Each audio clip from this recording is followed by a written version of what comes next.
How many worlds has Apple left to conquer? In its lifetime it has triumphed with computer, phone, tablet and watch.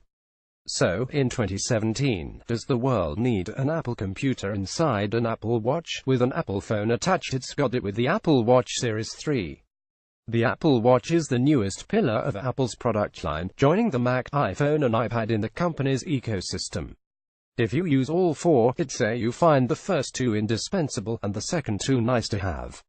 The watch is curious in that it's Apple's cheapest yet arguably most luxurious staple product. You don't really need a smartwatch, you do need a phone.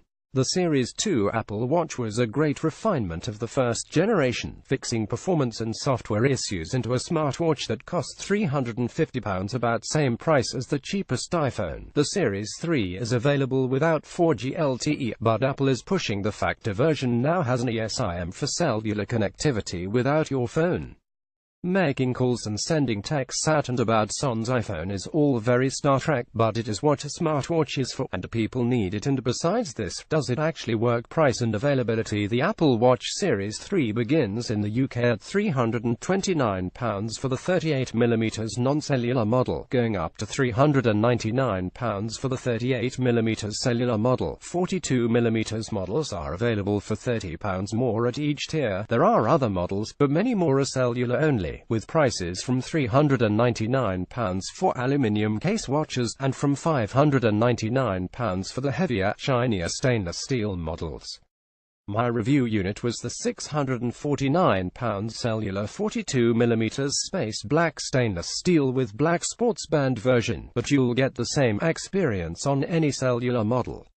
Design and build. Even if you opt for the cheaper aluminium case, the Apple Watch remains a superb piece of design, as long as you're happy not having a circular watch. It's unapologetic in its function as a wrist computer, with a design identical bar a couple of minor changes to the original model from 2015. The stainless steel model is gorgeous and adds a reassuring heft to the unit. It feels expensive, and that's good because it is. The black version shows fingerprints so easily though, and it's easier to keep the cheaper aluminium version clean, though those versions are easier to chip given the finish. The digital crown with a red dot on it to indicate a cellular model and button are on the right side of the body, with the left housing the speaker, air vent and mic. The red dot is a bit unnecessary and quite un-Apple in its design, clashing as it does with certain color combinations of case and strap. If you're fussy, be aware. The non-cellular model doesn't have it. The rear has the circular housing for the heart rate sensor, to which the charger clips magnetically, and two small buttons for removing the straps. Apple has managed to fit an eSIM into the cellular version, adding only 0.2mm to the casing. It's unnoticeable. It built the antenna into the display to transmit and receive, and the whole setup is infinitely preferable to the fiddly SIM trays in watches like the LG Watch Sport. Top marks to Apple for integration here. The Sport Band is a decent strap, but it wears easily. Even after 5 days or so of use, underlight the black strap showed obvious wear. The same goes for most watches, not just Apple ones, but be aware that it won't look new for long. Apple makes sure it caters for all tastes with the initial case strap purchase decision, and then the many straps it sells from £49 online or in-store. It's an expensive hobby to collect Apple Watch straps, but at least the choice is there. I feel the watch design has aged well. Original reviews criticized its boxy demeanor, but 2 years on, it is instantly recognizable, and the way the black fascia casing melds into the OLED screen is best in class in the way you can't see where screen ends and face begins. Features and specs. The Series 3 is packed with everything you'd hope for in a smartwatch. GPS and GLONASS for run tracking and location services, an altimeter, heart rate sensor, gyroscope and ambient light sensor, all in a casing that is water resistant to 50 meters.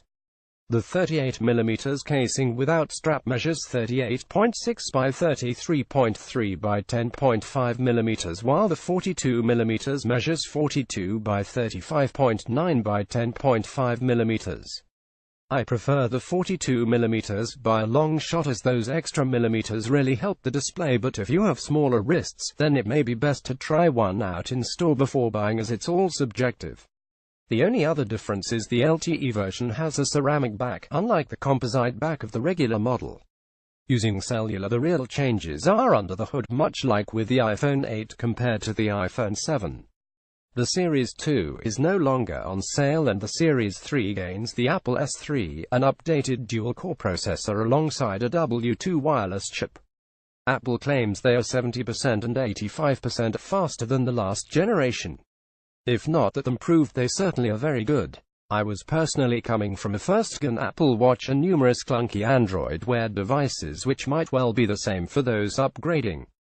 It is a massive technological leap from that first iteration. Everything flows as intended, touchscreen input is near flawless, and WatchOS 4 is a world away from the complete mess of the original release. Siri is also improved, with a left-firing speaker letting it respond audibly to you for the first time, should you want it to. It's a bit odd, but then again so is speaking to an actual person using just a watch. I tested the Series 3 on E, the only network in the UK that currently supports LTE connectivity. If you aren't on E, you can still go to an Apple store and buy the LTE version of the watch, but it won't link with your mobile plan.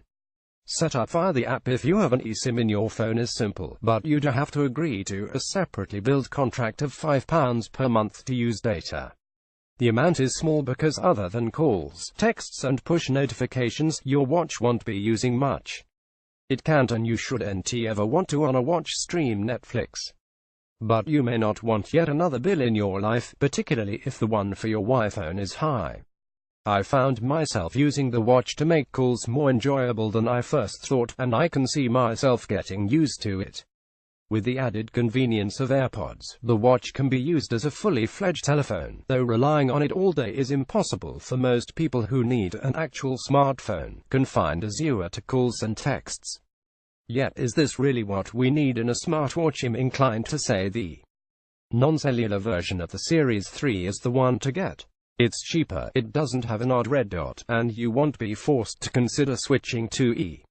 I liked having it to test from a nerd's perspective, but in real life I don't think I want to leave my phone at home but still be connected.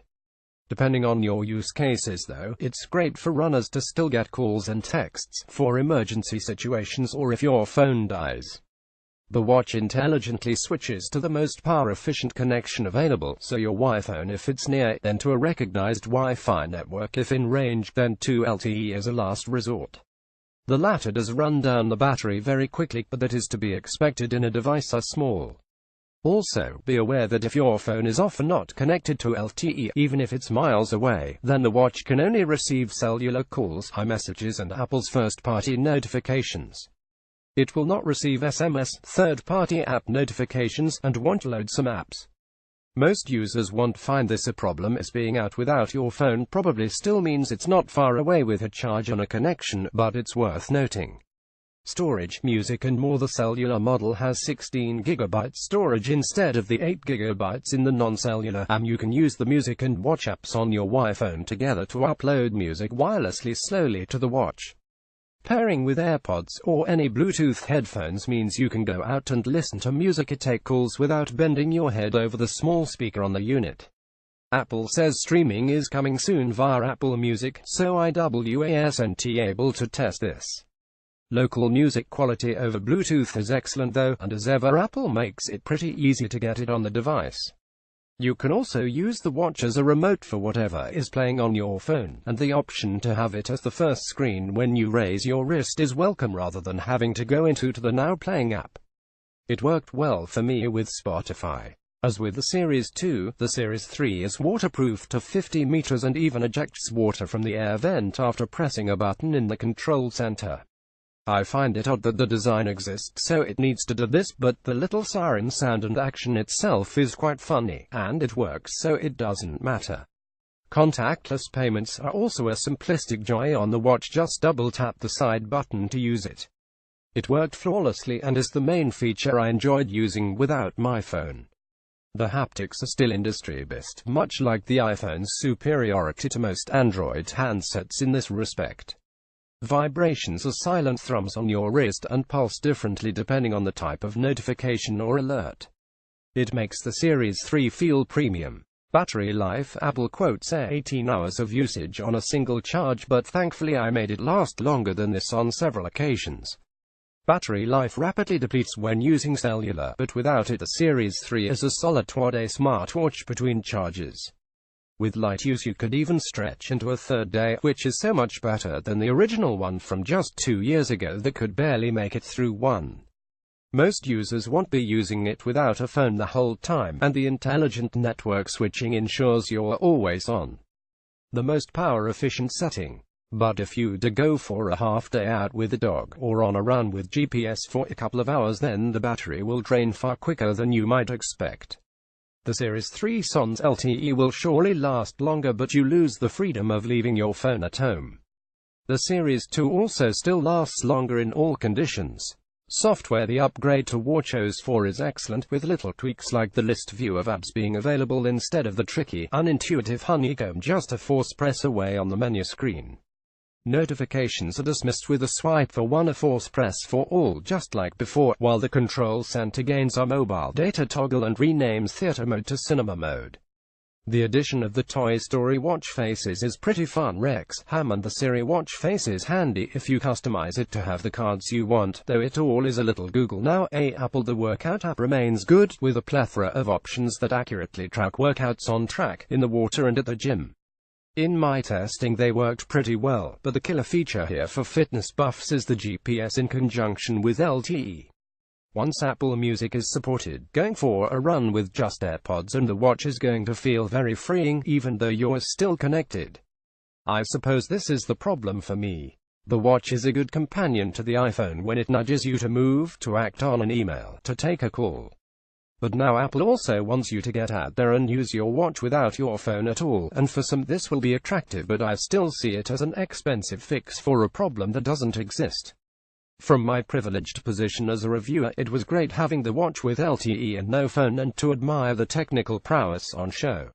But I didn't have to personally commit to another monthly bill like you will if you want it. And I'm not an so I had to carry two phones to review the watch too, my own and then one with a test SIM. For most people, paying another monthly bill and switching to is not going to be worth the hassle to simply leave your phone at home sometimes.